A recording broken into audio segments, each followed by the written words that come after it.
Estimados alumnos, ¿qué tal? ¿Cómo están? Muy buenos días. Les doy la bienvenida a nuestra primera clase del curso de literatura.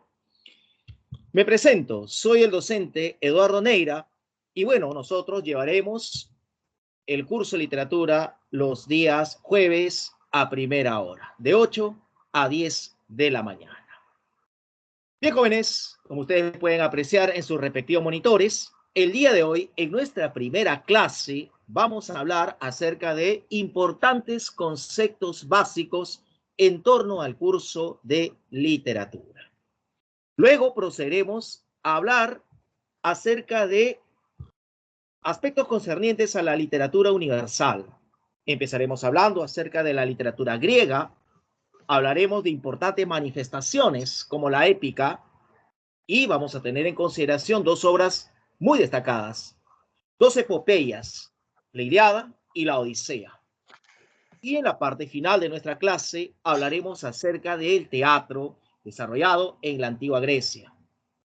Y una de las obras más importantes, más representativas, definitivamente es Edipo Rey de Sófocles. Eso es lo que vamos a trabajar en la presente clase. Me parece que hay un micrófono abierto. Por favor, quisiera que ustedes tengan en cuenta ello. Por favor, apáguenlo. Y le voy a agradecer bastante. Bien, jóvenes, entonces vamos a ampliar el contenido de la presente clase. En cuanto a esos conceptos básicos, vamos a hablar acerca de los géneros literarios. Género épico, género lírico, género dramático. Hablaremos acerca de las figuras literarias y vamos a dar la importancia a 6 figuras literarias: metáfora, anáfora, epíteto, hipérbaton, hipérbole y símil. En cuanto a lo que significa el abordaje de la literatura griega, vamos a tener en cuenta pues detalles importantes en torno a esta literatura.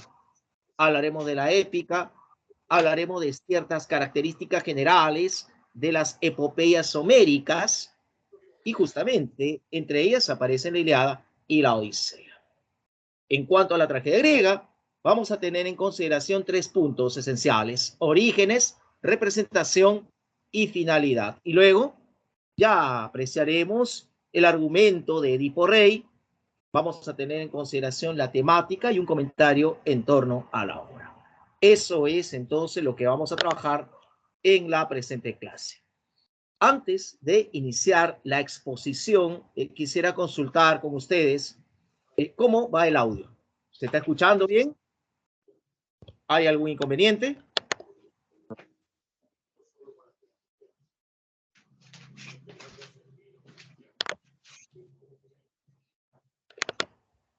Quisiera que ustedes, por favor, pudieran responder al chat o en tal caso utilizar el micrófono. ¿Se está escuchando bien? Sí, profesor, sí se escucha. Sí, perfecto, muy bien. A ver, entonces, vamos a tener en consideración en primera instancia, en cuanto a nuestra exposición, pues el desarrollo de estos conceptos básicos. Y aquí empezaremos con los géneros. A ver, permítame por favor un instante.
Bien, correcto. Jóvenes, entonces, iniciemos la exposición. de los conceptos básicos en torno a literatura. Pero antes de hablar de estos conceptos, quisiera manifestarles qué entenderemos por literatura. Literatura fue un concepto que durante mucho tiempo adquirió diversas acepciones. Literatura, por ejemplo, estuvo vinculado con el arte de leer y escribir.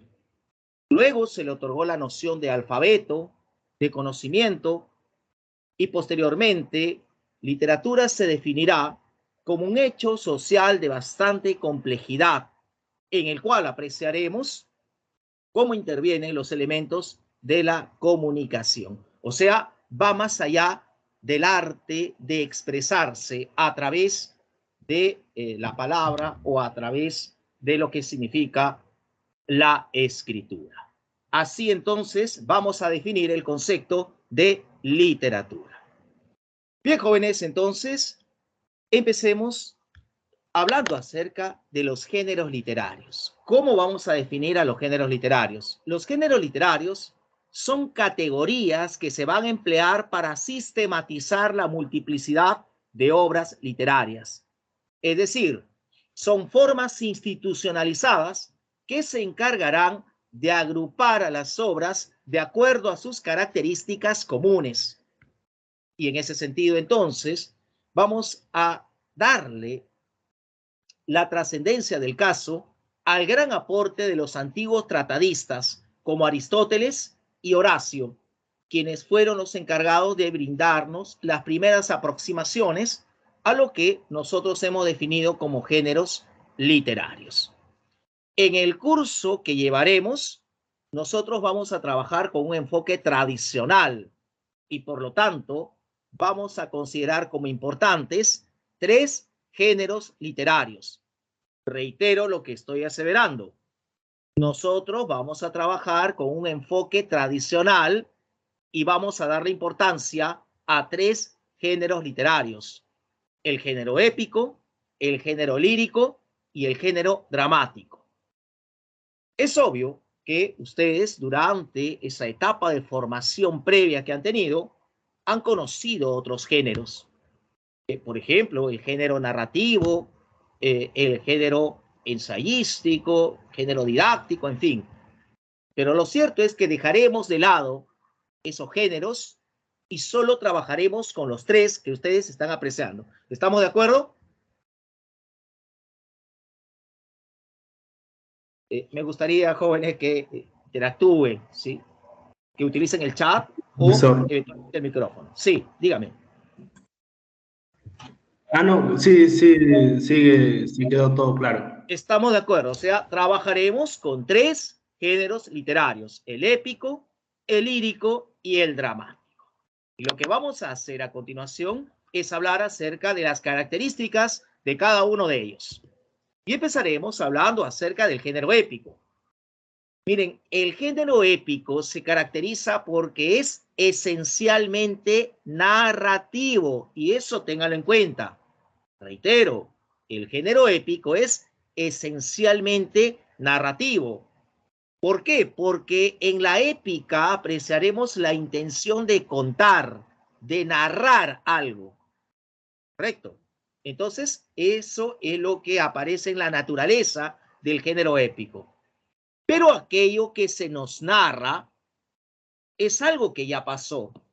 O sea, en el género épico se aprecia la alusión al tiempo pasado. Es otra importante característica. Ahora, ¿qué se nos cuenta? Se nos cuentan aspectos basados en algunos hechos históricos, tal vez, pero también se nos pueden contar hechos ficticios. Lo cierto es que se hace referencia a una realidad, a un determinado tiempo y a un determinado espacio. Y por lo tanto, entonces, el género épico también se ha de caracterizar por ser objetivo, o sea, porque hace referencia a un determinado tiempo-espacio. Y la historia puede ser real o puede ser ficticia.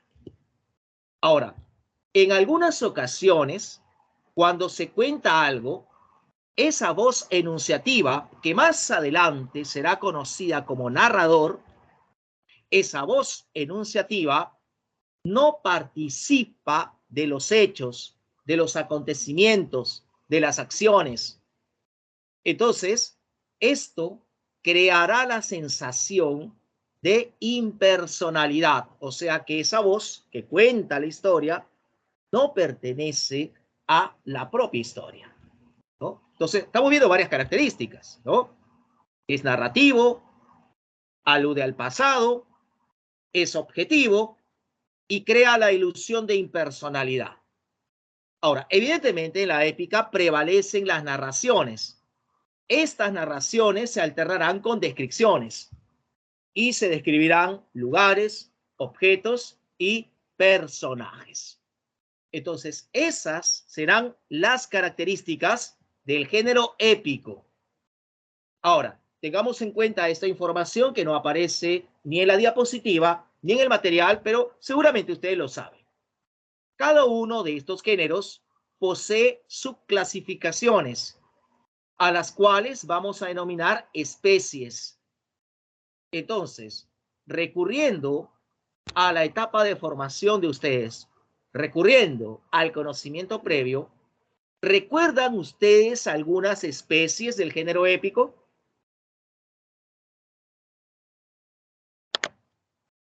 Pueden utilizar el chat, pueden utilizar el micrófono. ¿Recuerdan algunas especies del género épico? Vamos, no tengan temor, jóvenes. Estamos para aprender. La epopeya, excelente, muy bien. Y esto nos remite a la literatura de la antigüedad. El mito, sí, por supuesto que el mito, excelente. Las leyendas, el cantar de gesta, excelente el aporte de ustedes. La novela, muy bien. Miren, vamos a remitirnos a lo más antiguo. Las epopeyas, ¿no?, se considerarán especies del género épico. ¿Qué más?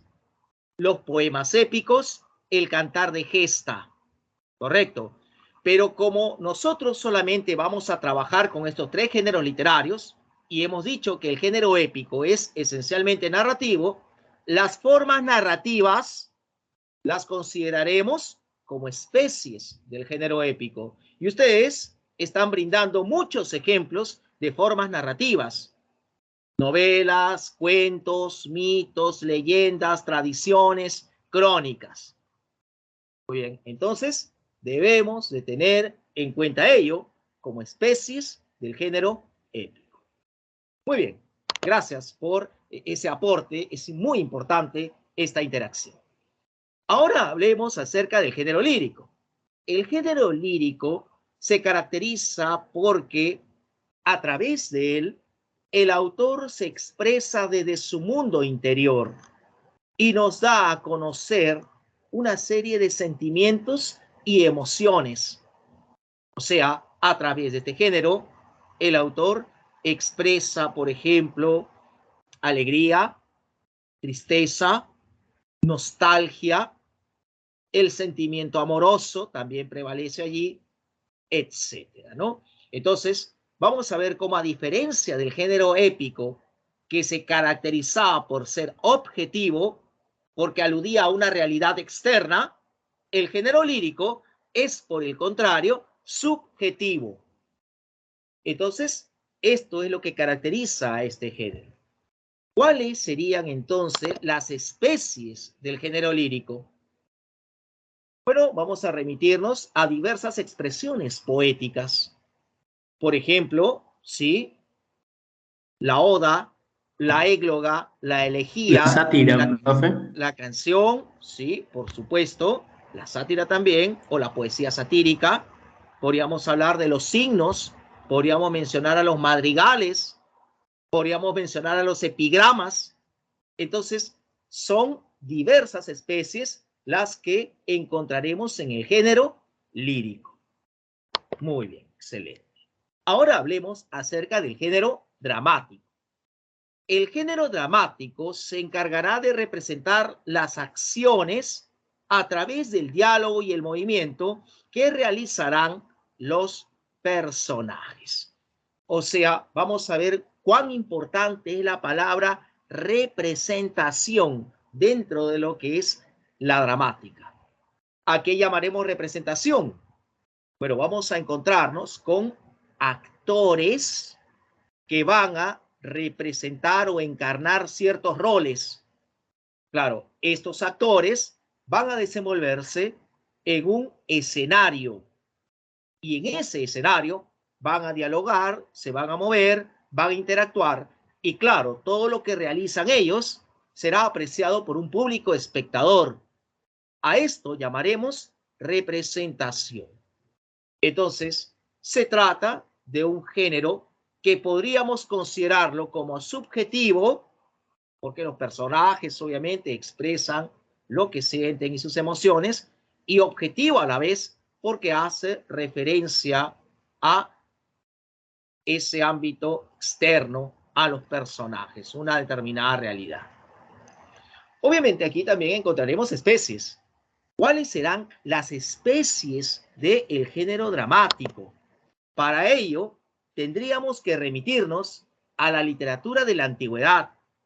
Y efectivamente, gracias, Víctor, estamos hablando de la tragedia, de la comedia, el drama, la tragicomedia, el autosacramental, podríamos mencionar también a los sainetes, podríamos mencionar a los entremeses.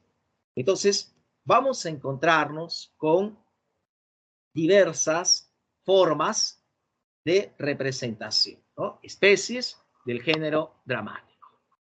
Entonces, hasta aquí, ¿hay alguna consulta por parte de ustedes o está clara la información brindada? Profesor, Sí, en el género dígame. lírico, Ajá. la definición de su mundo interior, ¿podría definirlo de vuelta? Ah, claro, por supuesto, no hay ningún problema. O sea, es un género que te permite apreciar cómo el autor se expresa desde su interioridad, o sea, expresa sentimientos y emociones. Justamente la poesía te permite apreciar cómo el autor expresa sentimientos como el amor, como la evocación o el recuerdo, la nostalgia, la tristeza, en fin, ¿no? Entonces, eso es lo que vamos a apreciar a través del género lírico. Quizás alguna otra pregunta, alguna otra inquietud por parte de ustedes.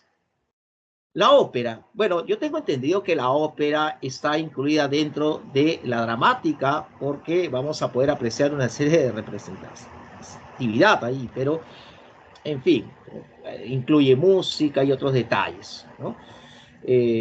¿Cuántos géneros existen? Eso depende. Y nosotros estamos trabajando con un enfoque tradicional, por lo cual hemos puesto énfasis en 3 géneros literarios. Claro, en un enfoque mucho más moderno podríamos encontrar el género narrativo o el género expositivo también, ¿no? En fin, varía, como les venía diciendo. Depende de la perspectiva con la cual trabajaremos, ¿no? Ahora bien, entonces puedo preguntarle a ustedes, ¿pueden ustedes acaso establecer a qué género y especie pertenece una obra, considerando la información brindada hace un momento? ¿Creen ustedes que pueden hacer ello? Sí, perfecto. A ver, vamos a poner en práctica lo que hemos asimilado. Si yo dijera, por ejemplo, Los gallinazos sin plumas de Julio Ramón Ribeiro, determine género y especie.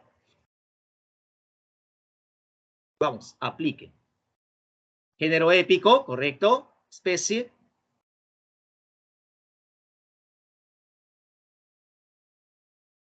Género épico, estamos de acuerdo. Especie.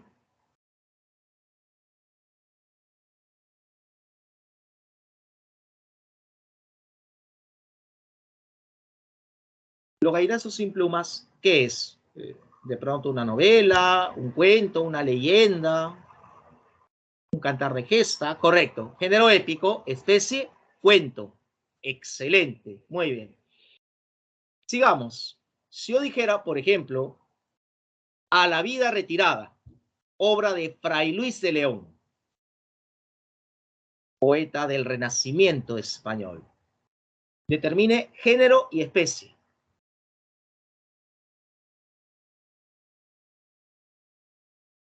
La obra es a la vida retirada. Género lírico, especie, oda. Correcto, oda a la vida retirada. Excelente, muy bien.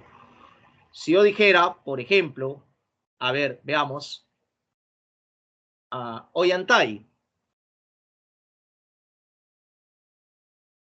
Determine género y especie.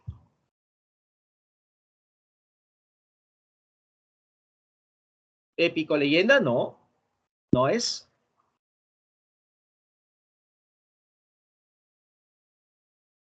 Género dramático, especie, no es teatro.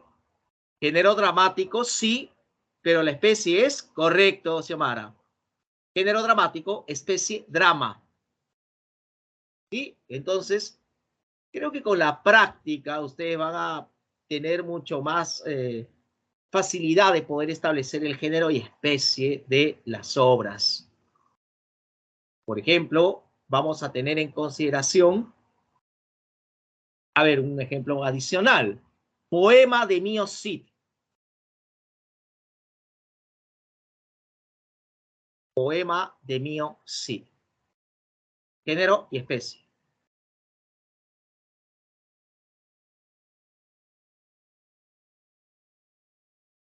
Épico, cantar de gesta. Correcto, muy bien.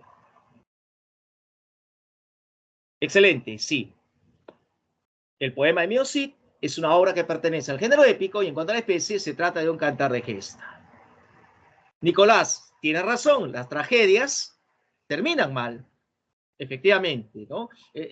Los dramas nos presentan un final parcialmente feliz y bueno, las comedias presentan situaciones graciosas y un final feliz. Solo para complementar el comentario de algunos de ustedes. Bien, entonces dejemos de lado esta primera noción, este primer concepto básico y rápidamente apreciemos este otro concepto, figuras literarias. ¿Cómo vamos a definir a las figuras literarias? Las figuras literarias van a ser consideradas recursos de estilo que emplea el escritor para recrear y de alguna manera buscar intensificar el lenguaje, tratando de crear un efecto figurado. Así vamos a definir a las figuras literarias. En otras palabras, son recursos que utilizan los escritores para embellecer o resaltar el lenguaje. Como les había mencionado, vamos a trabajar con 6 figuras literarias y una de las más importantes es la metáfora. La metáfora se define como una figura de sustitución. Se encarga de sustituir el sentido de una palabra por otra o el sentido de una expresión por otra. Pero esta segunda palabra o esta segunda expresión directamente hará alusión a lo primero. Así vamos a definir a la metáfora, figura literaria que puede presentarse de varias maneras, ¿no? Nosotros fundamentalmente trabajaremos con estas dos formas de presentación de la metáfora. Una primera forma es la siguiente, A es B, o sea, dos términos aparecerán vinculados, se establecerá una relación en base a la presencia de un verbo copulativo. Mientras que la otra forma de presentación de la metáfora es la siguiente, A en vez de B. O sea, una palabra sustituye a otra o una expresión sustituye a otra. Veamos los ejemplos para que ustedes puedan entenderlo. En el caso de la metáfora A es B, nuestras vidas son los ríos que van a dar a la mar, que es el morir, dice Jorge Manrique. Entonces, ¿dónde encontraremos el término A en este verso? Ustedes, que están apreciando el ejemplo, podrían acaso brindar su opinión. ¿Dónde aparece A?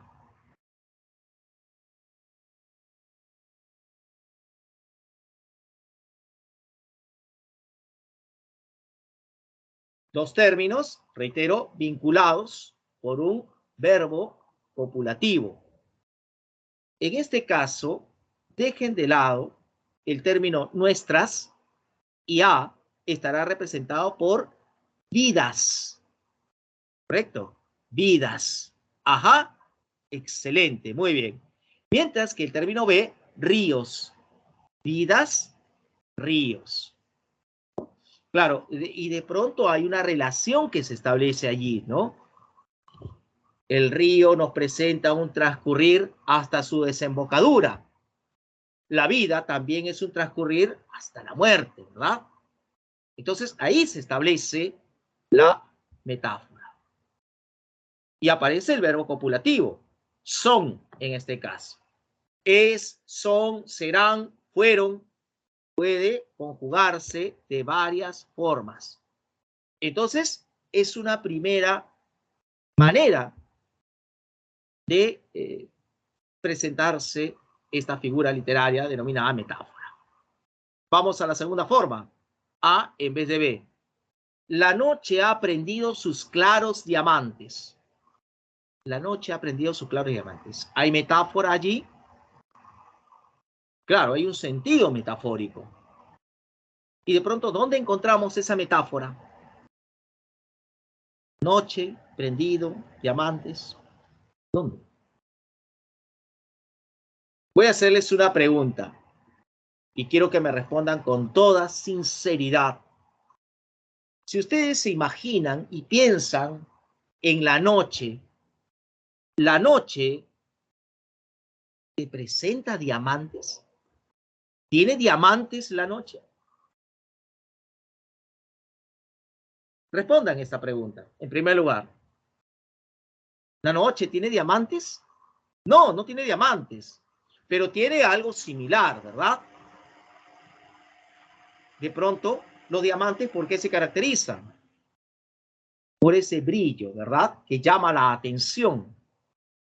Y claro, y de pronto, en la noche, ¿qué es lo que se aprecian? Y muchos de ustedes lo están diciendo, estrellas, ¿no? Entonces, la noche ha prendido sus claros diamantes. Claros diamantes es de pronto la expresión que ha reemplazado a estrellas. La noche ha prendido sus estrellas. Muy simple, ¿verdad? Pero no, el escritor ha querido enfatizar, resaltar el lenguaje. La noche ha prendido sus claros diamantes. Ahora, ¿se entiende la idea? ¿Se entiende la idea?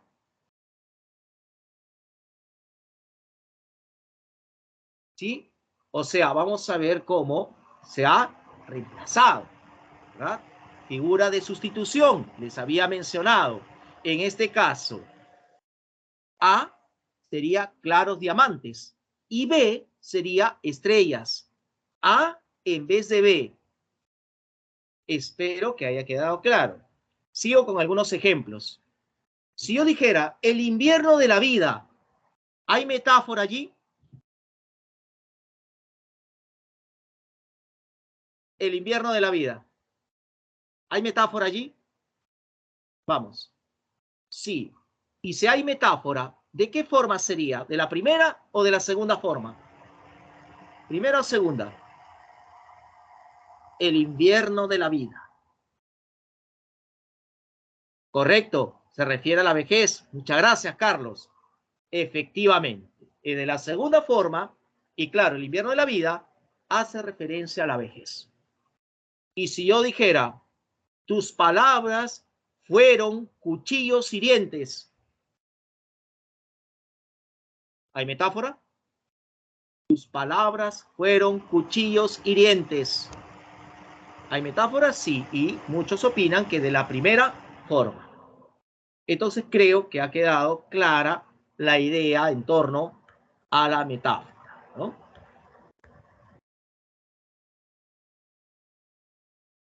Ah, bueno, es una buena pregunta, interesante, ¿no? ¿Y por qué lo dañó con las palabras? Depende de qué palabras se han utilizado. Claro está, ¿no? Muy bien, entonces dejemos de lado a la metáfora y continuemos. Hablemos de esta otra figura literaria, anáfora. ¿Cómo vamos a definir a la anáfora? La anáfora consiste en la reiteración o repetición de una o más palabras al inicio de los versos o al inicio de las oraciones, al inicio de las unidades sintácticas. Entonces, fijémonos en el siguiente ejemplo. Temprano levantó la muerte el vuelo, temprano madrugó la madrugada. ¿Qué es lo que estamos apreciando en el ejemplo?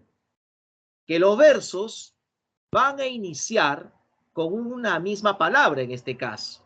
Se trata de la palabra temprano. ¿Correcto?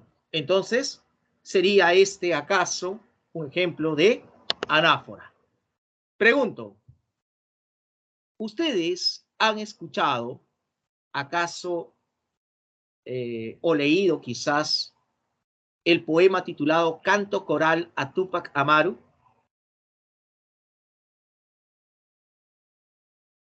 ¿Han tenido en cuenta ese poema?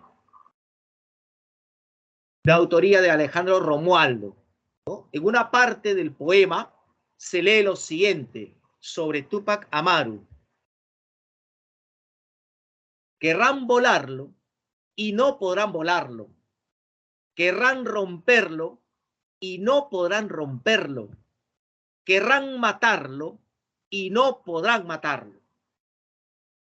Muy bien, he leído 3 versos, pero ¿qué de particular tienen estos versos?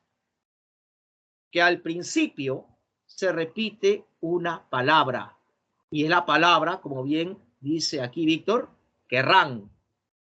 Cada verso se repite la misma palabra. Querrán volarlo y no podrán volarlo. Querrán romperlo y no podrán romperlo. Querrán matarlo y no podrán matarlo. Ese es un ejemplo de anáfora. ¿Ya? Se repite una misma palabra al inicio de los versos, pero pueden aparecer varias palabras al inicio. ¿Correcto? Eso también debemos tener en cuenta. Epíteto es otra importante figura literaria. El epíteto se caracteriza porque expresa una característica o cualidad propia, inherente del sustantivo. O sea, el epíteto enfatiza algo que es propio del sustantivo. Y fíjense cómo se trata de una figura literaria muy utilizada en la literatura de la antigüedad, aplicada a lugares, a objetos y a personajes, ¿no? Hay un ejemplo aquí muy claro, lo dice su compañero, ¿no? Blanca nieve. La nieve sabemos que es fría o que es de color blanco. Bueno, blanca nieve, blanca, ¿sí? Es un epíteto de ese sustantivo. O como decir, por ejemplo, radiante sol, ¿verdad? Y si yo dijera flor, entonces, ¿cuáles serían epítetos adecuados para flor? Cuervos negros, correcto, muy bien. Para flor, utilicen epítetos que podríamos considerarlos como adecuados. Hermosa, correcto. ¿Qué más? Aromática, delicada, colorida, ¿no? Entonces podríamos utilizar epítetos. Miren cómo en los ejemplos se han utilizado epítetos para determinados personajes, ¿no? Miren ahí, el astuto Odiseo, ¿no? Odiseo era un personaje que se caracterizaba por su gran ingenio, por su capacidad de improvisación, ¿no? El diestro en ardides también es un epíteto atribuido a Odiseo, ¿no? Era la diosa de los níveos brazos, ¿no? Era pues algo que caracterizaba a este personaje. Sí, Wendy, podrían ser considerados pues como ciertos adjetivos atribuidos a determinados sustantivos. A ver, pero quedémonos con esto último. Epítetos para personajes de la literatura de la antigüedad. Creo que ustedes conocen varios de estos epítetos. ¿Qué les parece si menciono algunos y tal vez ustedes pueden reconocer a los personajes? Si yo les dijera, por ejemplo, el siguiente epíteto, el de los pies ligeros, es una cualidad del personaje. ¿A qué personaje me estaría refiriendo? Es un personaje de la literatura de la antigüedad. Correcto, Aquiles. Efectivamente. Y si yo dijera, por ejemplo, el de tremolante casco, había un epíteto atribuido a un personaje así. El de tremolante casco. Héctor, el troyano Héctor. Ahora, si yo dijera, por ejemplo, la diosa de los ojos de lechuza,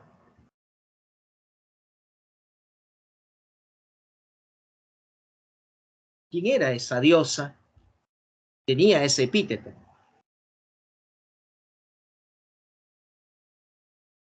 Atenea, correcto. Muy bien, Atenea. Si yo utilizara estos epítetos, gran crónida o el que amontona nubes, ¿a quién me estaría refiriendo?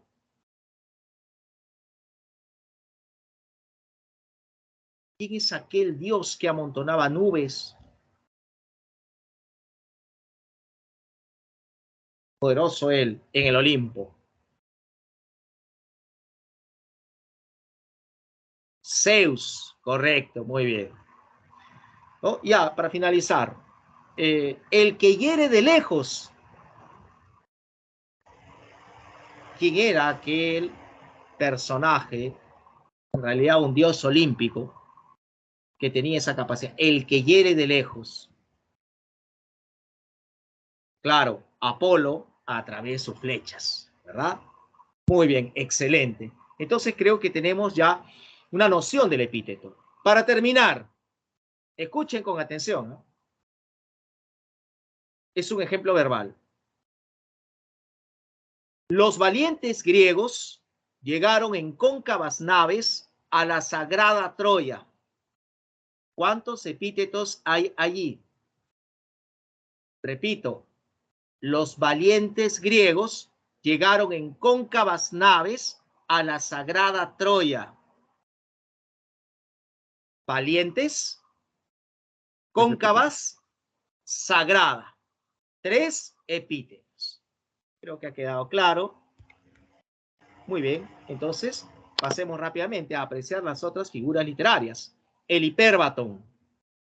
El hipérbatón consiste en la alteración de la sintaxis de las expresiones. O sea, el orden lógico y habitual se altera, se deforma, ¿no? Pensemos en el ejemplo. Del salón en el ángulo oscuro, de su dueña tal vez olvidada, silenciosa y cubierta de polvo, veíase el arpa. Entonces, el orden normal, si cabe el término, el orden adecuado de la expresión se ha alterado. El arpa veíase silenciosa y cubierta de polvo, tal vez olvidada de su dueña, en el ángulo oscuro del salón. Entonces se ha alterado. O como cuando el propio Becker nos dice, volverá a las oscuras golondrinas de tu balcón en sus nidos a colgar. Las oscuras golondrinas volverán a colgar sus nidos de tu balcón.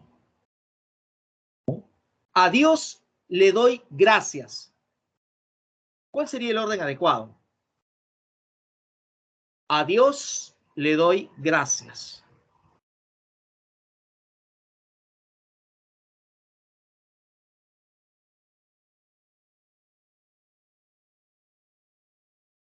Le doy, en este caso, le doy gracias a Dios. Sería el orden adecuado. Era del año la estación florida.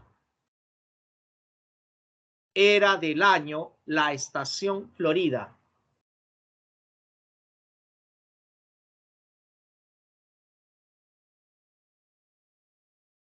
El orden adecuado sería era la estación florida del año.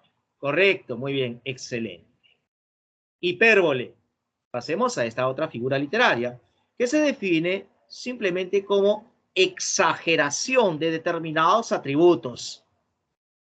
Entonces, muchas veces utilizamos expresiones hiperbólicas sin darnos cuenta. Entonces, exageramos sin querer. Has llegado más rápido que un rayo. Más rápido que un rayo. ¿Es exageración o no?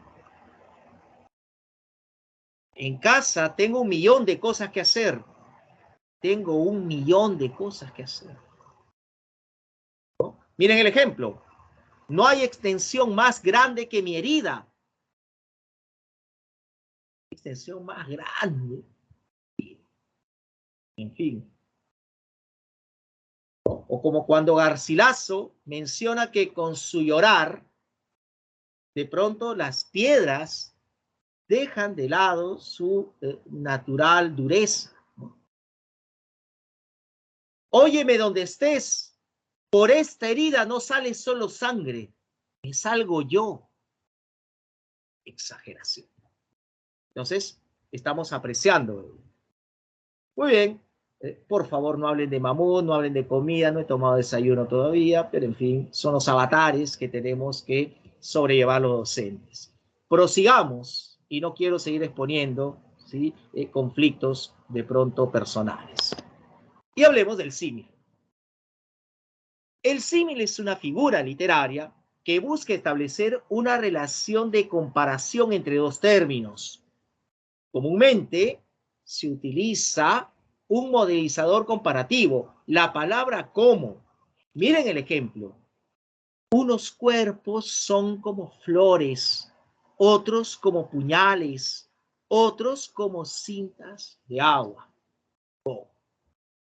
Pero ojo, la comparación también puede establecerse con términos afines a como. Tan como, tan igual como, pero también se puede establecer la comparación de otra manera. Se parece a, por ejemplo. Entonces, vamos a tener en consideración esos detalles. Ahora, si yo dijera lo siguiente, a ver, mi corazón es una manzana. ¿Qué figura literaria estaríamos apreciando allí? Mi corazón es una manzana.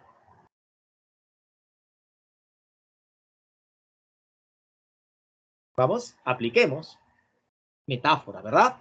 De la primera forma, A es B. Y si yo dijera, mi corazón es como una manzana,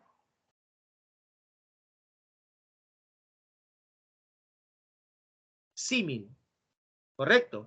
Entonces, dense cuenta que como una palabra podía alterar de pronto la naturaleza de la figura literaria. Espero que haya quedado claro.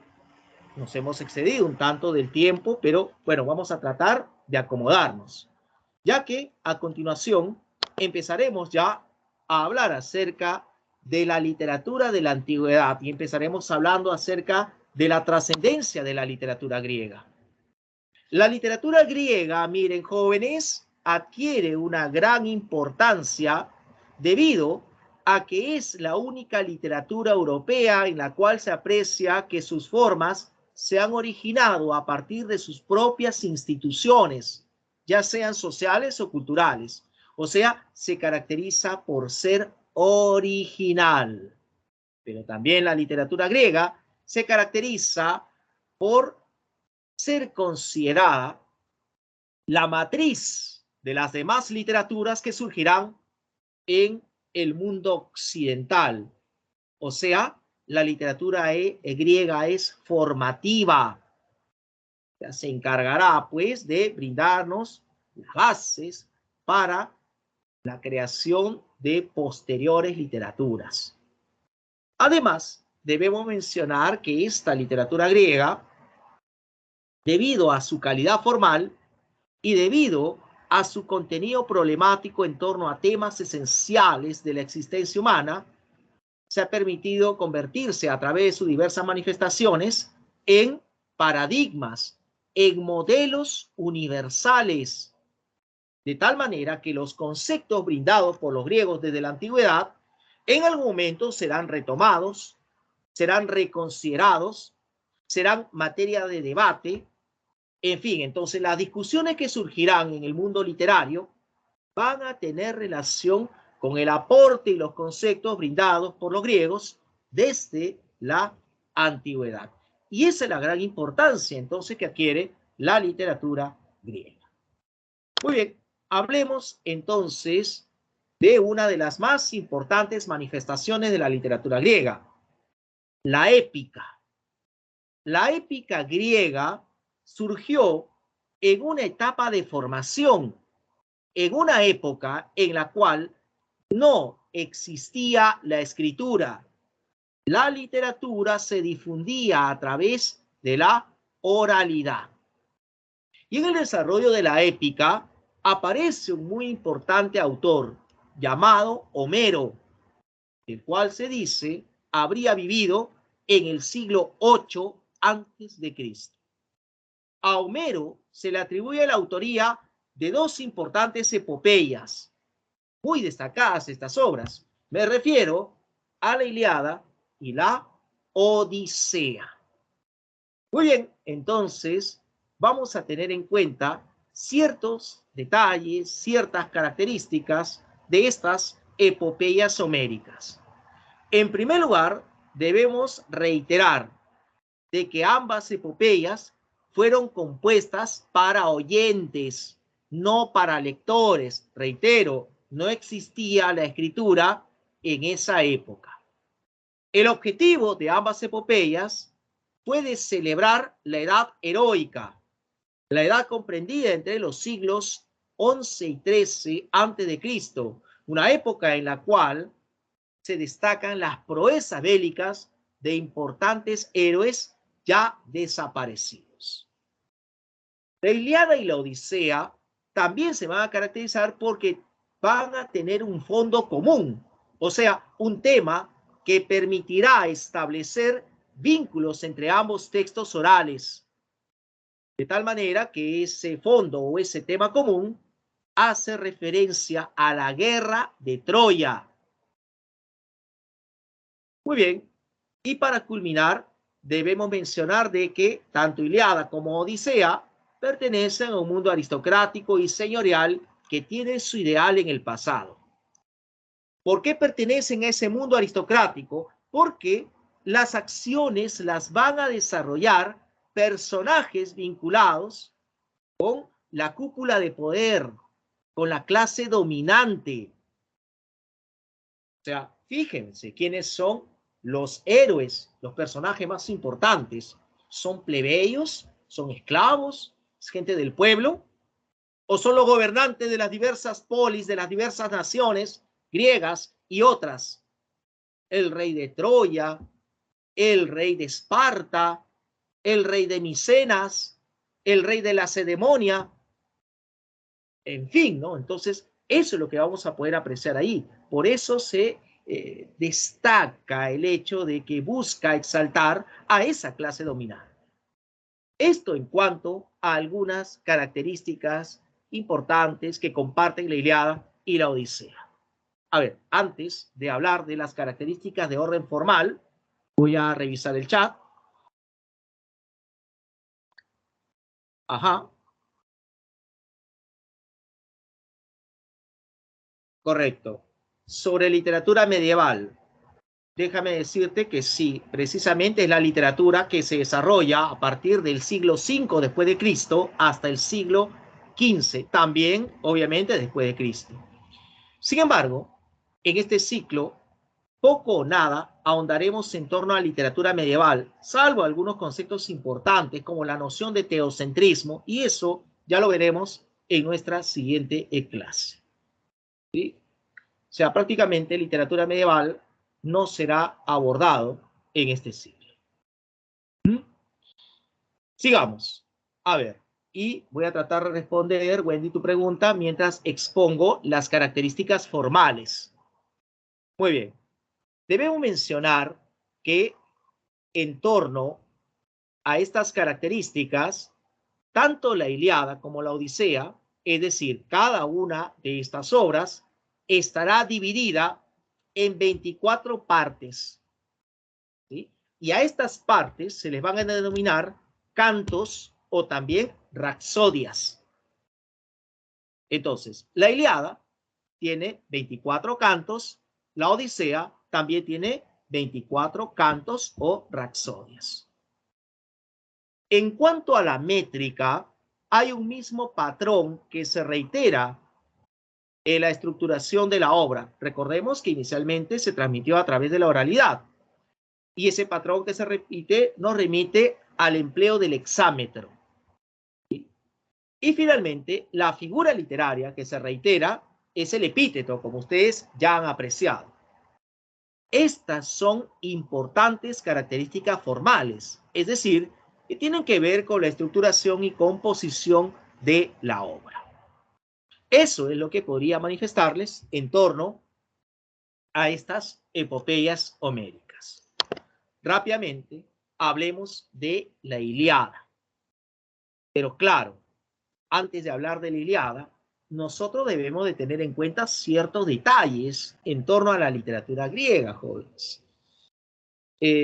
Había mencionado que tanto la Ilíada como la Odisea presentan un fondo común. ¿Cuál es ese fondo común? ¿Me podrían acaso responder?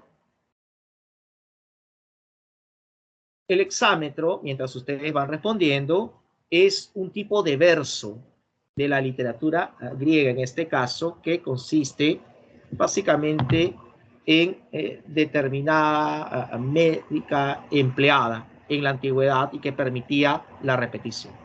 Les estaba preguntando cuál era el fondo común, la guerra de Troya, o sea, la guerra en la cual se enfrentaron griegos y troyanos. Pero, ¿por qué se produjo la guerra de Troya? ¿Qué motivó a que ambos pueblos luchen entre sí?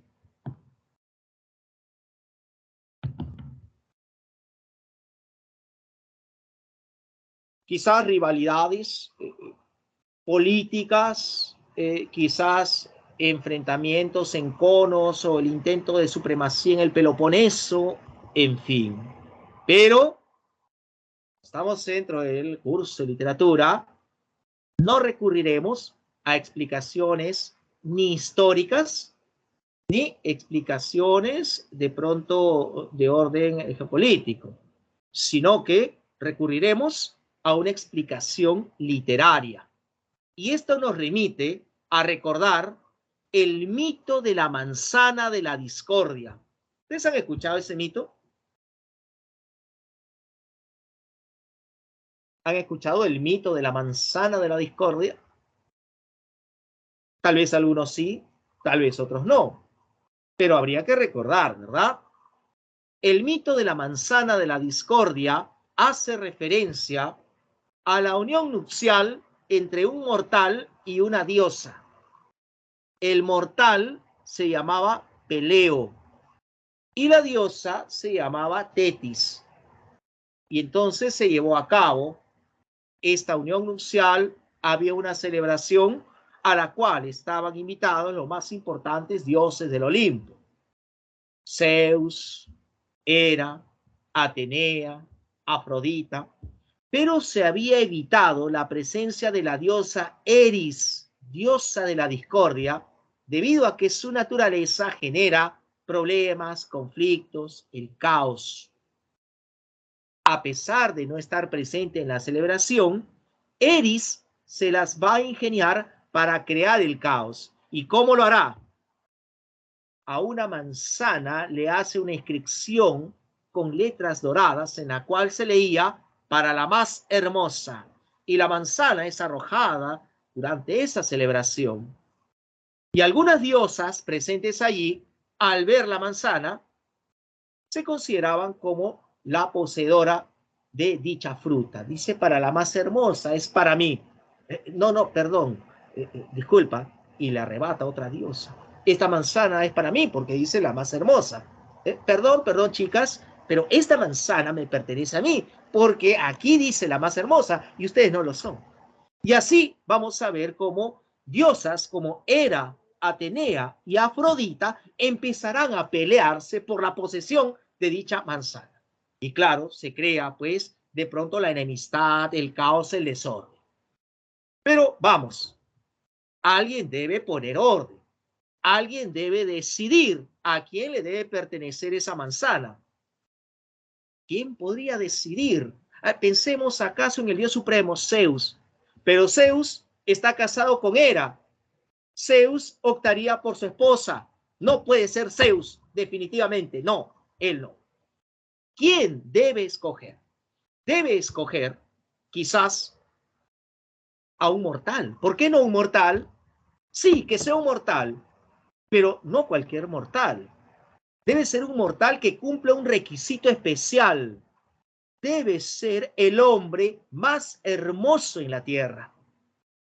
Y con esa consigna, las diosas implicadas, Hera, Atenea y Afrodita, buscarán al hombre más hermoso.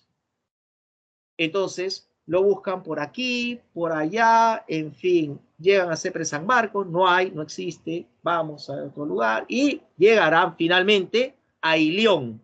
En Ilión está la ciudad de Troya, y en Troya vivía el príncipe Paris. Paris es el hombre más hermoso de la tierra. Y Paris entonces será visitado por esas tres diosas. Las diosas le harán ofrecimientos, ¿sí? O sea, ciertos dones quizás, con tal de que él opte por alguna de ellas, como es el caso de Hera, que le ofrece el don del poder y la supremacía sobre vastos ejércitos. Y Paris lo pensará, pero después le aparece Atenea. Y Atenea, diosa de la sabiduría, le ofrece el don de la inteligencia y del obrar con buen criterio. Entonces Paris dirá, bueno, déjame pensarlo. Pero finalmente aparece Afrodita. Y Afrodita le ofrecerá un don distinto. Paris, te ofrezco ser el hombre que tendrá la capacidad de poner a sus pies a cualquier mujer. Ninguna se te va a resistir.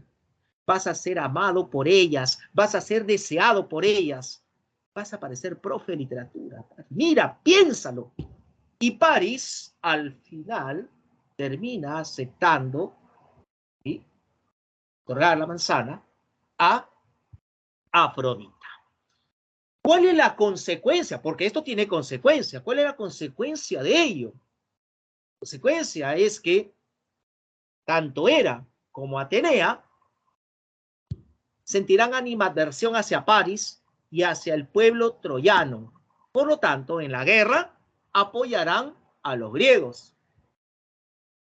Ahí termina el mito de la manzana.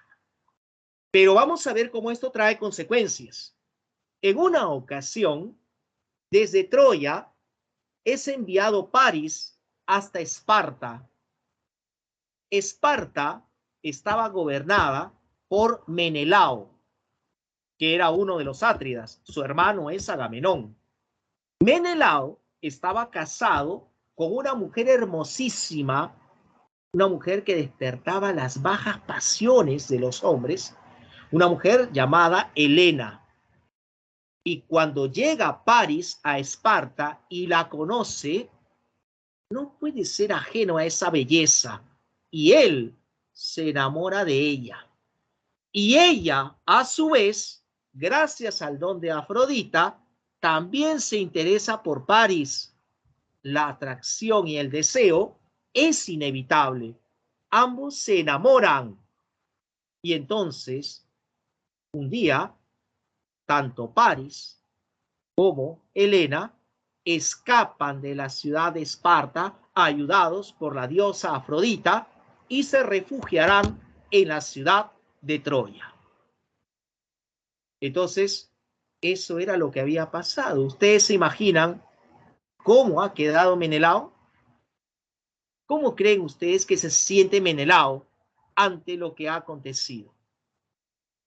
Exprésenlo ustedes en sus propias palabras. Pónganse en el lugar de Menelao. Imagínense esta situación, ¿no? Entonces, ¿qué hizo Menelao? Menelao llamó a su hermano. Su hermano es Agamenón. Y ambos Átridas, a su vez, convocaron al gran, excelente, ¿no? Al gran ejército griego, quienes en navíos zarparán desde el puerto de Áulide en dirección hacia Troya. Y entonces vamos a ver, no solo peruanos, sino también griegos, ¿sí? Entonces vamos a ver cómo los navíos llegan a las costas troyanas. Los griegos desembarcan y armarán tiendas de campaña para proteger esos navíos. Pero, ¿qué es lo que encuentran en la ciudad de Troya? En la ciudad de Troya encuentran grandes murallas que protegen ese recinto. Es una ciudad inaccesible. Y entonces los griegos esperan sitiar la ciudad. En algún momento caerá. Pero, ¿cuánto tiempo espera? Y pasa el tiempo. Pasa 1 año, 2 años, 3 años, y pasan varios años.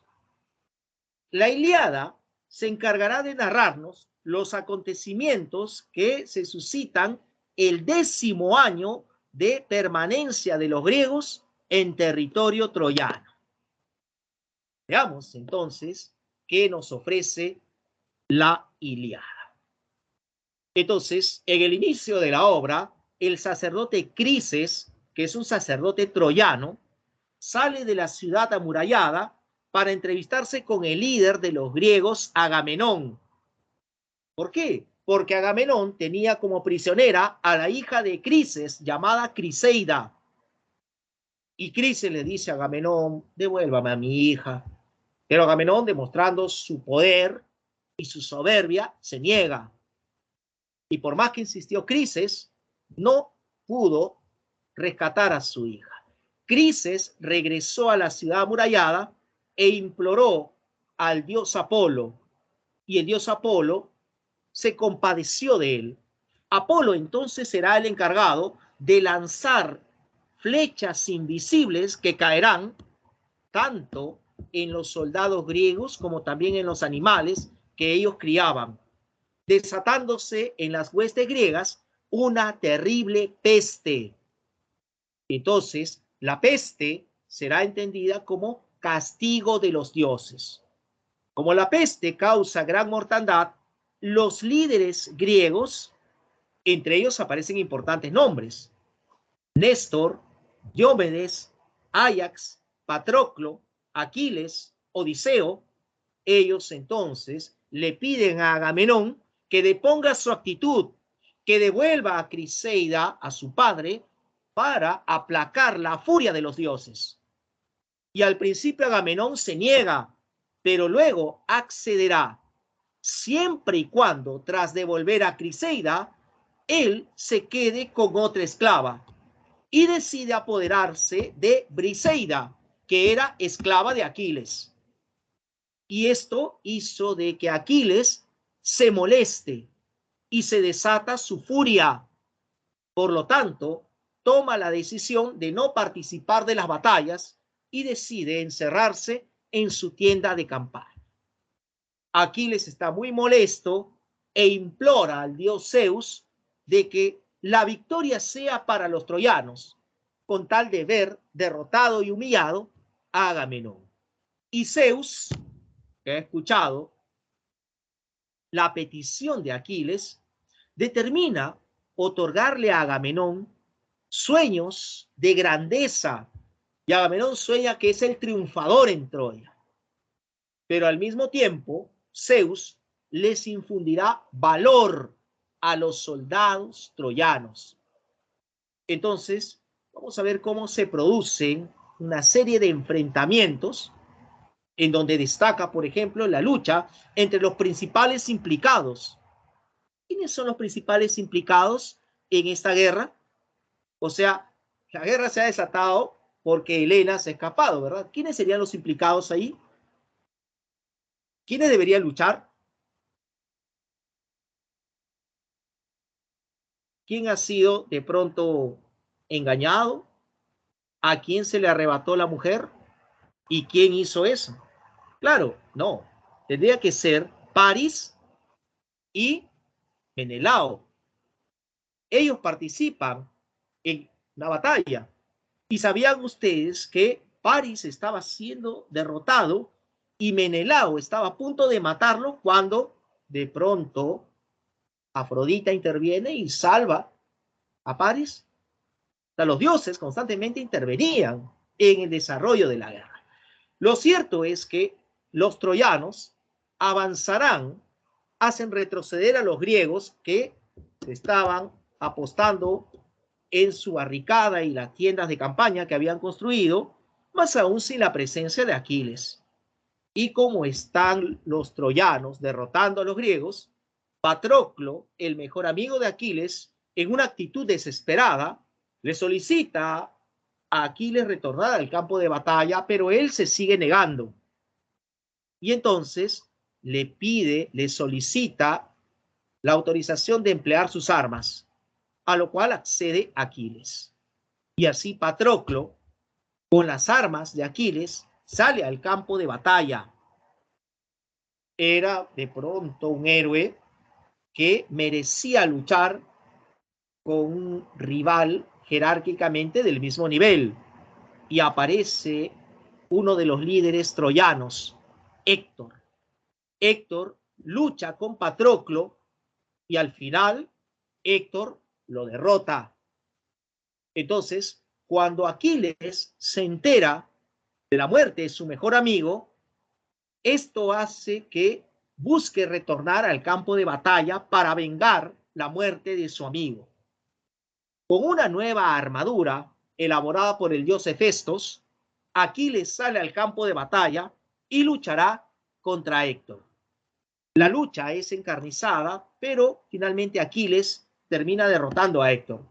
No conforme con su muerte, Aquiles decide amarrar el cuerpo inerte del héroe troyano, lo amarra a un carruaje y lo arrastra por el campo de batalla. Pero esto contraviene las normas heroicas. Toda esta situación será atestiguado por el rey de Troya, me refiero a Príamo. Y entonces esto sucede durante algunos días hasta que Príamo decide abandonar la ciudad amurallada para entrevistarse con Aquiles. Y cuando llega hasta el lugar donde estaban los griegos, Aquiles todavía seguía furioso. Príamo le solicita el cuerpo de Héctor. Pero de pronto Aquiles, al ver la imagen del anciano Príamo, esto le resulta ser familiar. La imagen de Príamo era parecida a la imagen de Peleo, el padre de Aquiles. Y Aquiles se compadece de Príamo. Además, también los dioses lo habían condicionado a que haga ese acto de entregarle el cuerpo de Héctor al rey de Troya. Y al final, entonces, vamos a ver cómo la obra concluirá con los funerales en honor a Héctor. Entonces, hay un plazo de determinados días de tregua entre griegos y troyanos para celebrar los funerales del héroe de la ciudad de Troya, Héctor. Así es como finaliza entonces la Ilíada. Antes de proseguir con la exposición, Menelao era griego, ¿sí? Y vamos a ver cómo, sí, precisamente eso es lo que se refiere hacia el final de la obra, ¿no? Los funerales. ¿Y quién ganó? Específicame tu pregunta, Josué, ¿sí? ¿Quién ganó al final? O sea, ¿los griegos o los troyanos? ¿A eso te refieres? ¿O te refieres a París? ¿O te refieres a Menelao? ¿Quién ganó al final? Bueno, al final de la guerra de Troya ganan los griegos, pero hacia el final de la Ilíada no se menciona el fin de la guerra. Ese es un detalle, ¿sí? Que debe tener en cuenta.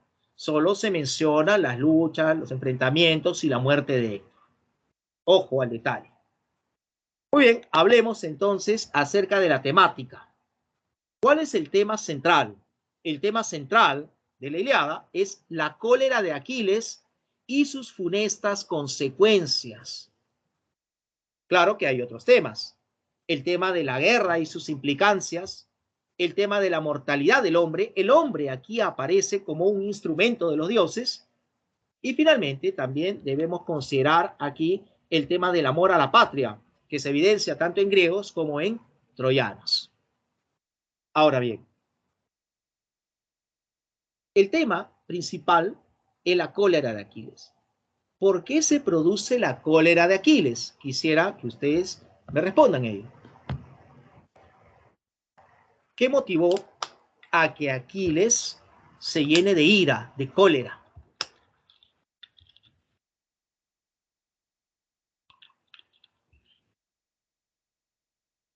Muchas veces, en la etapa de formación, esto resulta ser materia de debate, ¿ya? Entonces, miren, para despejar dudas, y esto lo digo desde ahora, aquí en CEPRE San Marcos concebimos que en la Ilíada hay algo que motivó la cólera de Aquiles, y no fue la muerte de Patroclo. Lo que motivó la cólera de Aquiles fue que Agamenón le haya quitado a su esclava Briseida. Eso desató la cólera. Por eso es que él ya no pelea. Correcto. Entonces, la cólera de Aquiles se fundamenta, tiene como base, se produce porque Agamenón le arrebató a la esclava Briseida.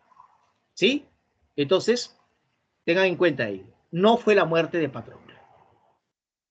Muy bien, entonces vamos a continuar con el comentario en torno a la Ilíada, ¿no? Miren, en la obra el destino de Troya y el destino de Héctor están estrechamente vinculados. Héctor muere, como bien sabemos, y esto es ya un anticipo para lo que acontecerá con la ciudad de Troya. Y si bien es cierto, en la Ilíada no se narra la destrucción, vamos a ver cómo es un hecho inminente.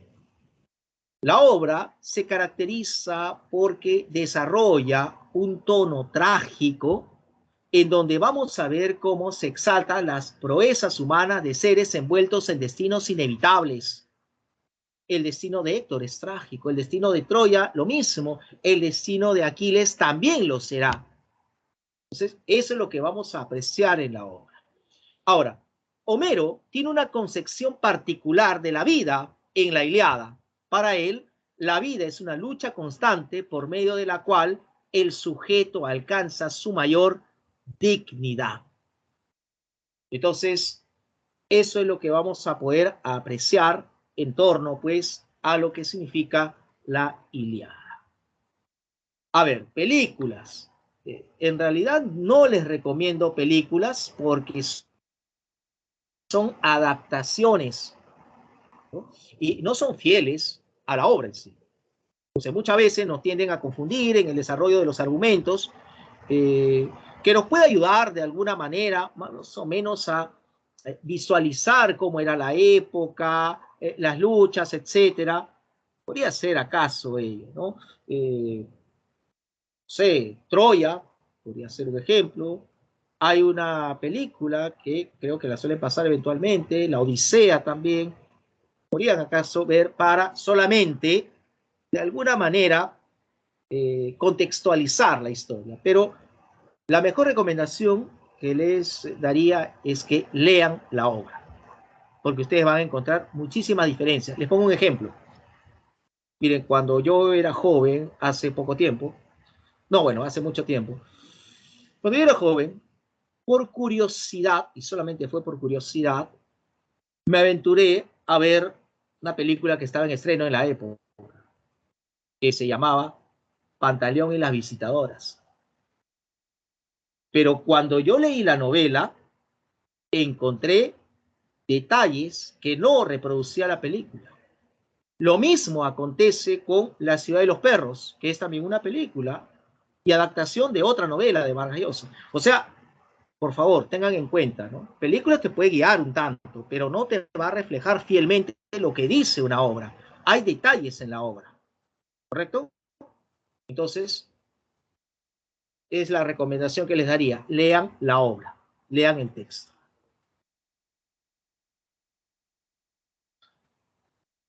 La muerte de Agamenón.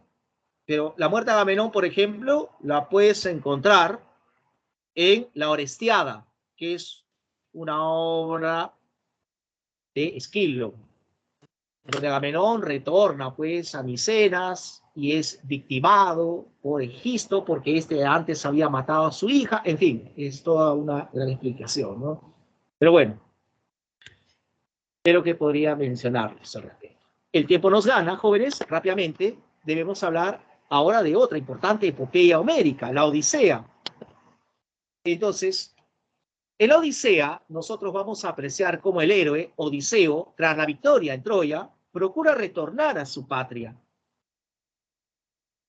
Pero sufre y eso se va a dilatar aproximadamente 20 años. Entonces, Odiseo, en el inicio de la obra, aparece conviviendo con la ninfa Calixto en una isla, la isla de Ogygia. Y Odiseo, quien muchas veces aparece en el litoral, pensativo, meditabundo, triste, piensa que ha estado en ese lugar hace 7 días y en realidad ha estado allí hace 7 años.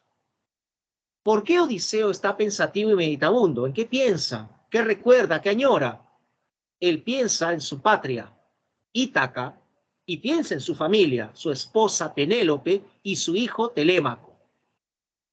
Mientras esto acontece con Odiseo, en el Olimpo, Atenea busca por todos los medios que se le otorgue la libertad a Odiseo, que los dioses dispongan que ya de una vez retorne a su patria Ítaca. ¿Qué es lo que pasa en la lejana Ítaca? Tras la ausencia de Odiseo, algo de 20 años, él no está en su reino. Entonces, el palacio de Odiseo será invadido por los llamados pretendientes, quienes irrumpen allí y exigen a la reina Penélope que ella escoja a uno de esos pretendientes como el sucesor de Odiseo. Y mientras están los pretendientes en el palacio del héroe, ellos hacen uso de sus bienes. Entonces Telémaco atestigua toda esta situación y se siente muy incómodo. La reina determina lo siguiente. Ella les dice a los pretendientes que terminará de elaborar un telar y cuando esto acontezca, ella escogerá al sucesor de Odiseo. Pero esto solamente era una treta, porque ella en las mañanas tejía el telar y en las noches lo destejía y así prolongaba la espera. Telémaco entonces sale de Ítaca y buscará noticias de su padre, tanto en lugares como Pilos y Esparta, y consultará a Néstor y a Menelao. Pero la diosa Atenea, quien siempre protegía tanto a Odiseo como también a Telémaco, se le aparece y le pide a Telémaco que retorne a Ítaca porque el retorno de Odiseo es un hecho inminente. Y efectivamente, los dioses han aprobado el retorno de Odiseo. Por lo tanto, Hermes, mensajero de los dioses, le dice a Calixto que debe dejar en libertad a Odiseo. Y ella obedecerá a los dioses, a pesar de que está muy enamorada del héroe, le brinda la ayuda que éste requiere. Y Odiseo construye una embarcación, tiene víveres que llevará consigo y parte de la isla de Ogygia rumbo a Ítaca. Pero el viaje lo realiza a través del mar. ¿Quién es el dios del mar?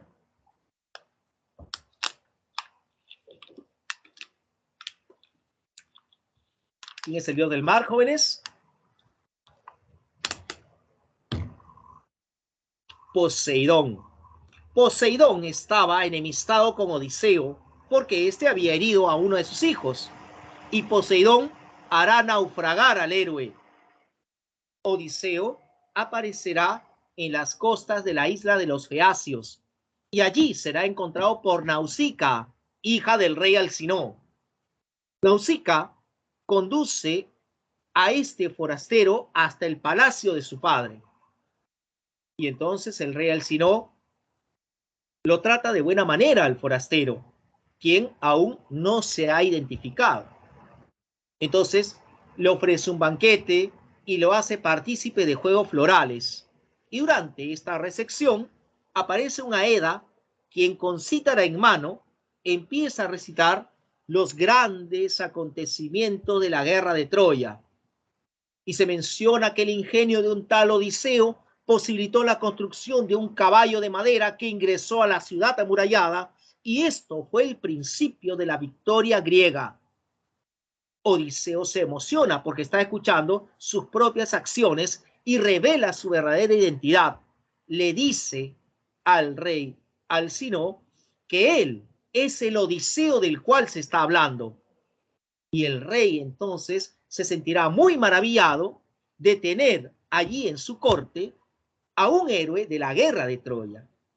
Y Odiseo le empezará a contar las múltiples aventuras que experimentó tras la victoria en Troya, como por ejemplo la llegada al país de los Cicones, y por demorarse, por quedarse mucho tiempo ahí, muchos de sus acompañantes morirán debido a que los Cicones trajeron refuerzos.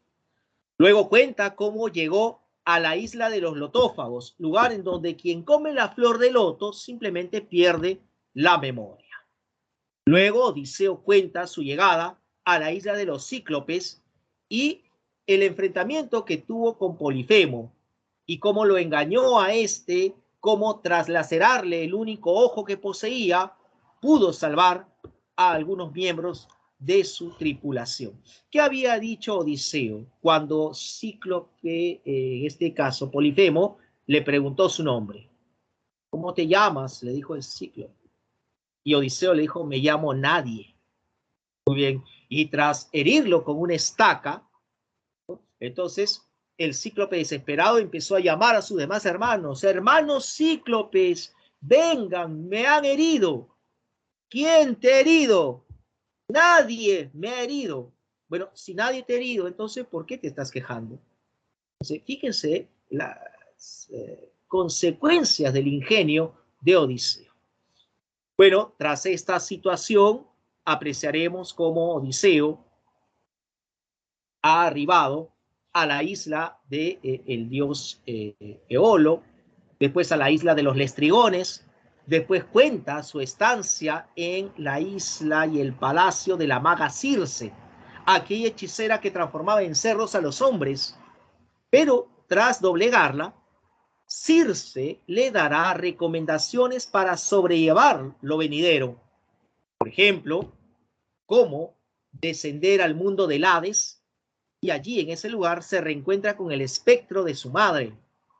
Luego le da recomendaciones para poder escuchar el canto de las sirenas sin experimentar ninguna situación en su contra. Y luego cómo enfrentar a los monstruos marinos Caribdis y Escila.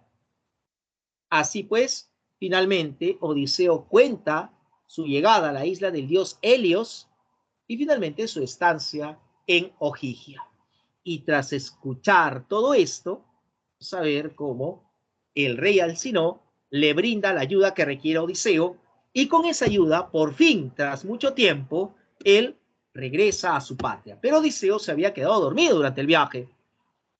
Los hombres de la tripulación del rey Alcinó lo bajan sus cosas, sus bienes, y lo dejan en la orilla. Cuando despierta Odiseo, no sabe dónde está. No sabe si es Ítaca o no. Piensa incluso que le han robado. Y entonces estará muy afectado. De pronto aparece un pastor. Y como era costumbre de Odiseo, cuando el pastor le pregunta ¿de dónde viene? ¿Quién es? Odiseo da una falsa identidad. Al final el pastor se ríe y le dice, Odiseo, tú siempre haciendo lo mismo. El pastor en realidad era Atenea. Y Atenea decide transformar a Odiseo en un mendigo para que no sea reconocido y pueda atestiguar lo que está pasando en su patria. Pero a pesar de esa imagen de mendigo que poseía Odiseo, será reconocido por algunos personajes como su perro Argos, quien fielmente lo ha esperado 20 años. Y tras olisquearlo, tras reconocerlo, el pobre Argos dejará de existir. Pero hay otros personajes que también reconocerán a Odiseo, como el pastor Eumeo y la nodriza Euriclea. Como mendigo, Odiseo atestigua el proceder de los pretendientes, quienes han descubierto el engaño del telar y han conminado a la reina que escoja a uno de ellos como el sucesor de Odiseo. La reina entonces determina lo siguiente: quien quiera ser el nuevo rey de Ítaca debe cumplir un reto. El reto consiste en tensar el arco que le perteneció a Odiseo y hacer disparar una flecha que debe atravesar por 12 anillos ubicados en hachas invertidas. Aquel que cumpla ese reto será el nuevo rey de Ítaca. Y entonces ese reto debe cumplirse en el gran salón del palacio, donde los pretendientes tratan de tensar el arco. Nadie puede hacer ello, nadie puede disparar la flecha. Era una situación inaudita. El mendigo atestiguaba ello.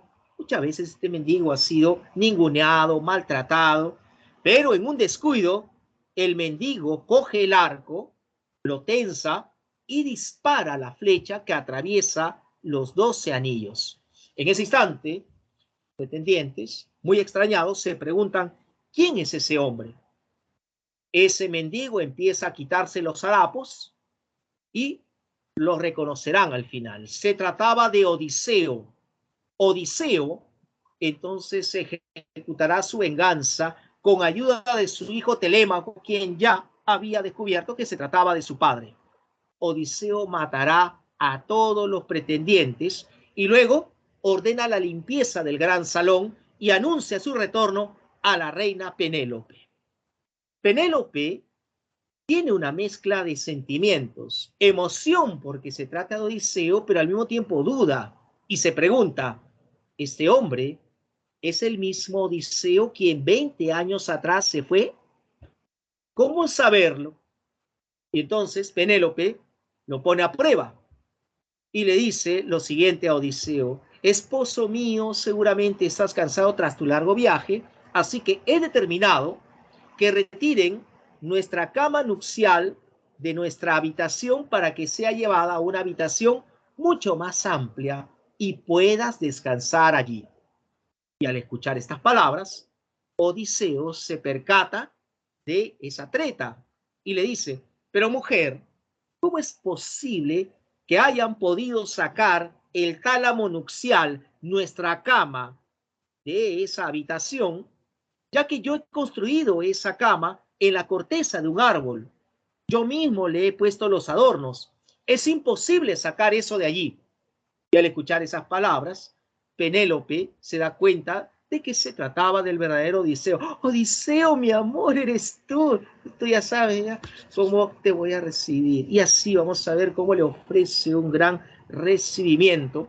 A mí me gustaría que me reciban así, pero lamentablemente pues las circunstancias no lo permiten. Y entonces se produce ese reencuentro familiar. Pero la obra no termina ahí, porque en Ítaca hay quienes se oponen al retorno de Odiseo y se promueve una revuelta contra el héroe.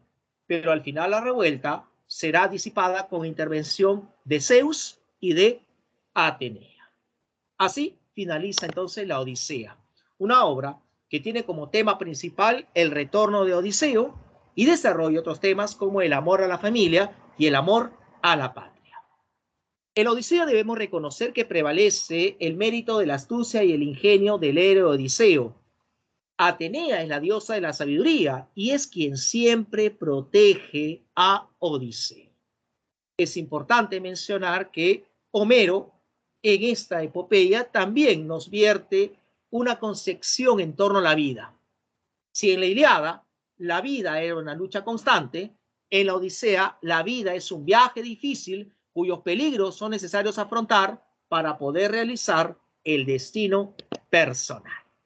Muy bien, entonces dejamos de lado a épica griega y a las epopeyas homéricas.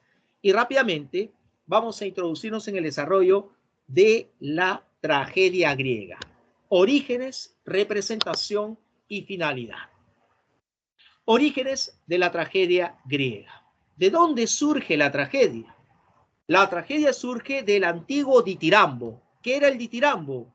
Un canto coral que servía para honrar al dios Dionisos, dios del vino y dios de la fertilidad. Baco, también con esa denominación, se le conocerá.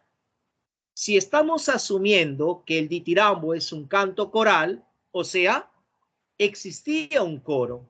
Los integrantes de ese coro se llamaron coreutas, pero con el pasar del tiempo no se establece en qué momento uno de esos coreutas se separa del grupo y se convierte en una especie de solista o de director y recibió la denominación de corifeo. El corifeo respondía al coro y el corifeo, a su vez, con el paso del tiempo, dio origen a la presencia del actor. Justamente la designación griega para actor es el que responde, ¿no? El corifeo respondía al coro, ¿se acuerdan? ¿No? Entonces, la designación griega para actor es el que responde. Ahora, los coreutas aparecían con un atuendo especial, aparecían vestidos de sátiros. Y entonces se entiende que los sátiros representaban a machos cabríos. Por lo tanto, el término tragedia significa canto de los machos cabríos o también oda en honor de los machos cabríos. Es importante mencionar entonces también que en torno al desarrollo de la tragedia, el coro cumpliría papeles importantes. El coro era testigo de la suerte del héroe. El coro también se convertía en el conjunto de personas allegadas al dios Dionisos. Ahora, ¿cuándo se representaban estas tragedias? Durante el desarrollo de las grandes dionisíacas, las llamadas fiestas de primavera, celebradas entre los meses de marzo y de abril. Las competencias trágicas se dieron allá por el siglo V antes de Cristo. Es importante mencionar también que aparecía el corega. El corega era el ciudadano rico que asumía el costo de una representación trágica. Así que, jóvenes, tengan en cuenta estos términos: coreuta, corifeo, corega. Sepan diferenciar. Rápidamente, representación. ¿En qué consiste la representación? Bueno, ya hemos mencionado cuándo se representaban las tragedias, cuándo se celebraban las grandes dionisíacas, pero ¿dónde se representaban? Las tragedias se representaban en un teatro que fue construido en honor al dios Dionisios allá por el año 472 a.C.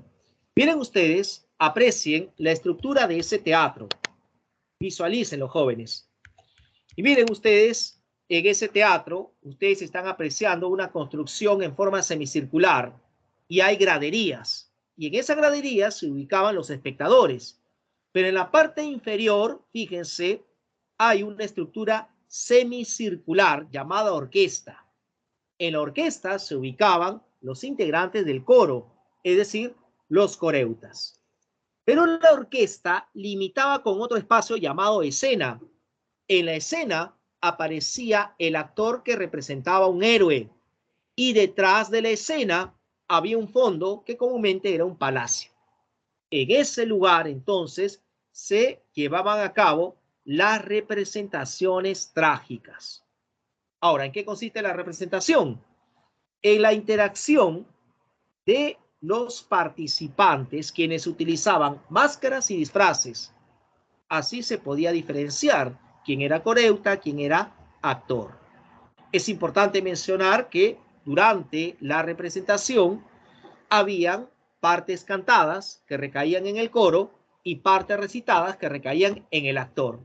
Y estas partes, las cantadas y las recitadas, solían alternarse entre sí. Un detalle también importante que debemos mencionar en torno a la representación es que las escenas de violencia, como los asesinatos, los suicidios, el derramamiento de sangre, no eran expuestos al público espectador, pero este asumía que un hecho desgraciado, un hecho lamentable, un hecho aciago había acontecido. Y otro detalle es que por norma de culto, las mujeres no podían participar de las representaciones. Pero eso no significa que no hayan existido personajes femeninos en la antigua tragedia griega. Hay personajes femeninos memorables, como Electra, como Yocasta, como Clitemnestra, como Medea, entre otros, que eran llevados a cabo por varones. Para eso utilizaban disfraces y máscaras. Entonces, esto es lo que tiene que ver con la representación. Y la finalidad, ¿cuál era la finalidad de poner en escena una tragedia? Aristóteles, a través de su obra llamada Poética, lo explica. El fin que justifica una representación trágica es la catarsis. ¿Qué era la catarsis? De pronto era la consecuencia de haber experimentado compasión y miedo en el espectador. Catarsis se define como la purificación espiritual provocada por la compasión y miedo en el espectador. O sea, el espectador siente compasión por lo que está aconteciendo con el héroe, pero al mismo tiempo miedo de que algo muy similar le pase a él mismo.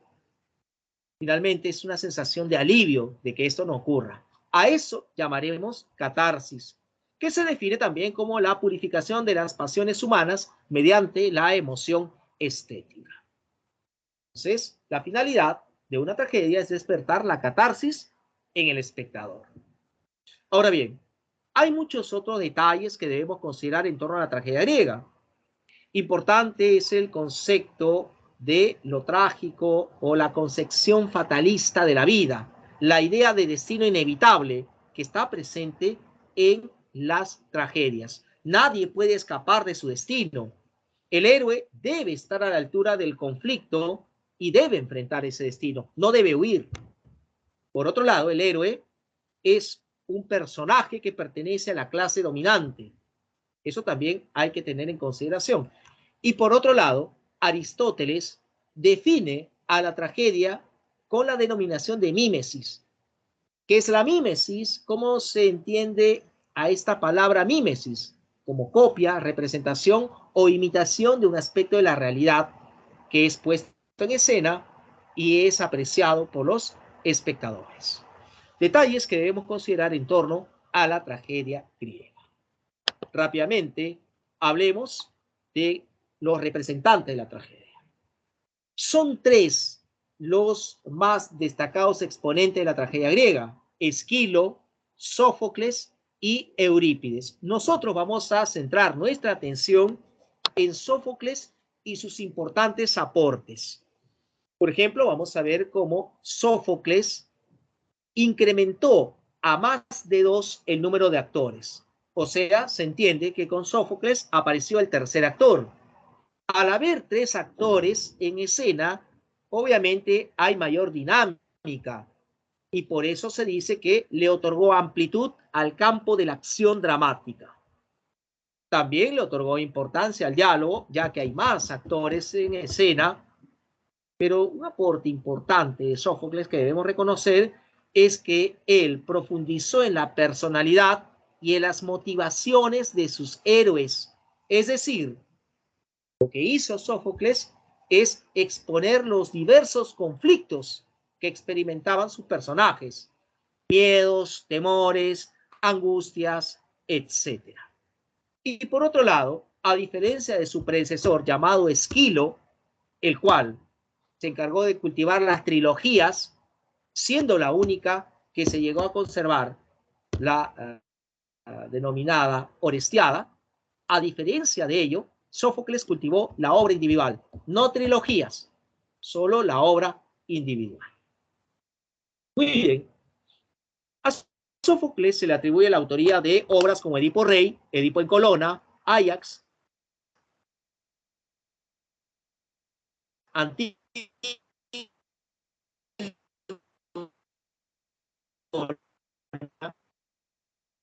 de la historia, ¿verdad?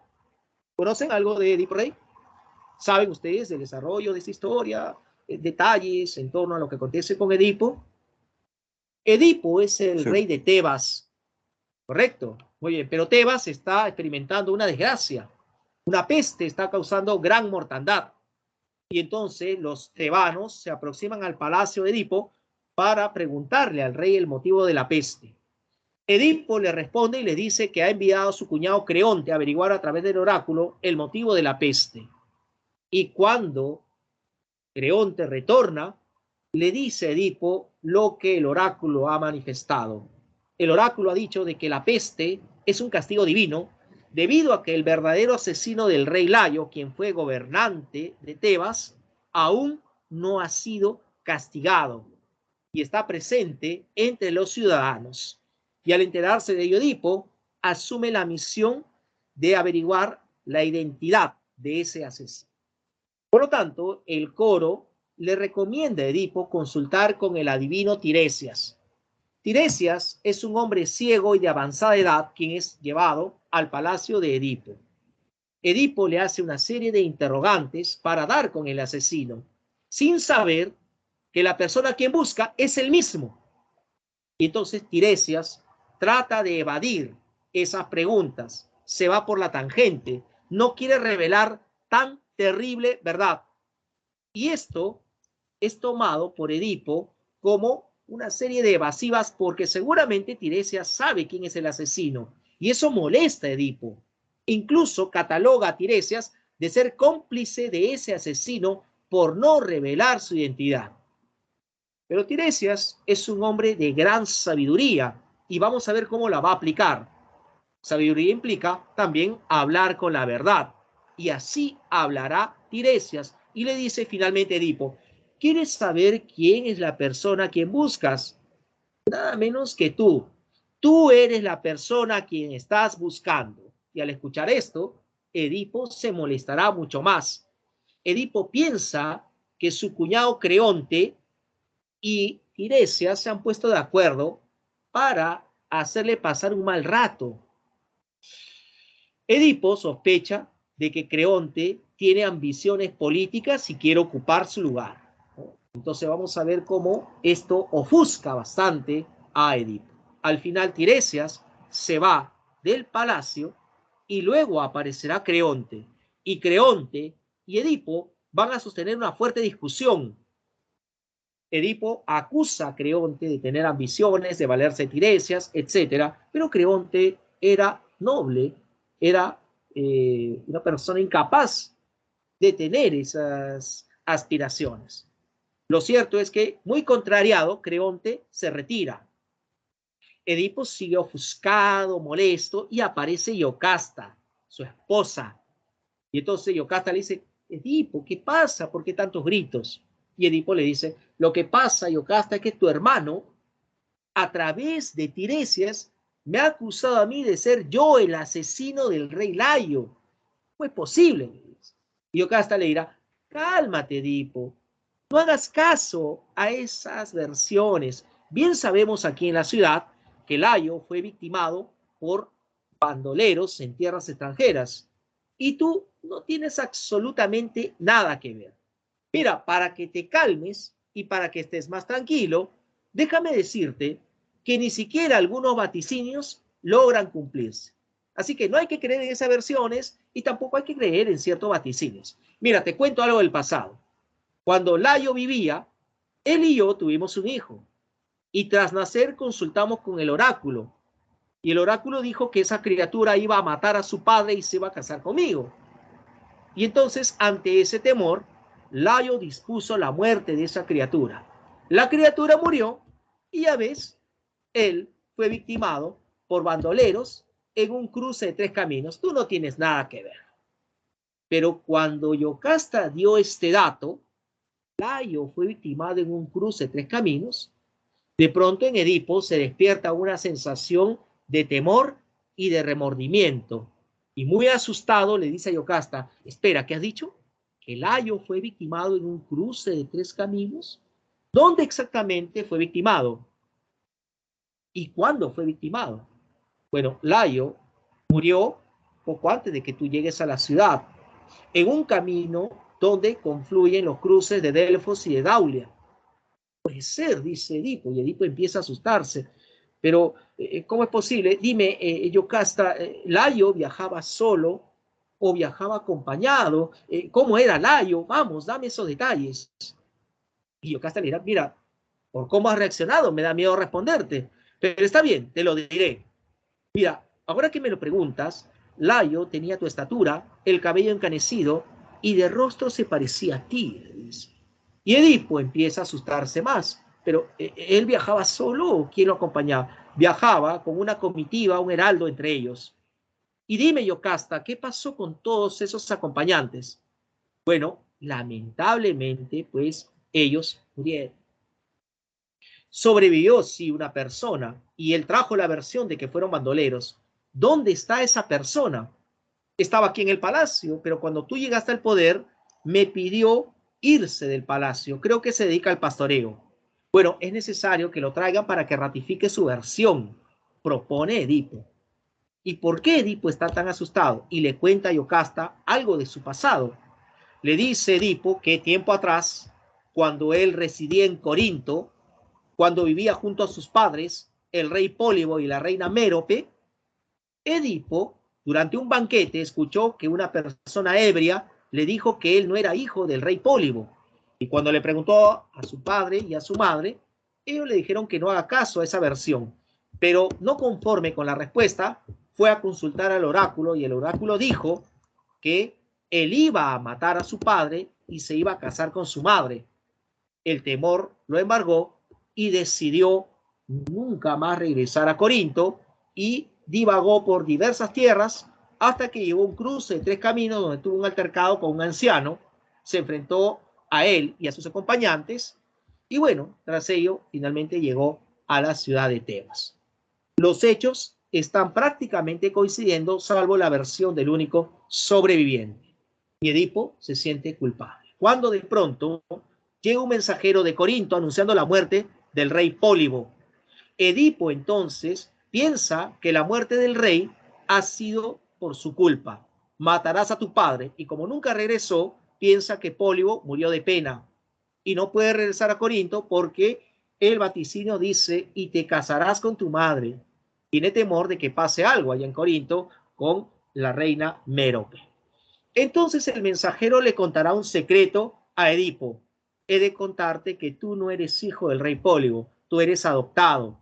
Te cuento, tiempo atrás, yo te encontré en un bosque con los pañales que te aprisionaban los tobillos. Por eso te llamas Edipo, que significa el de los pies hinchados. Yo te crié, pero al enterarme que el rey Pólibo no podía tener hijos, te entregué a él. Y así entonces de pronto la posibilidad de que Edipo sea hijo de Layo se acrecenta.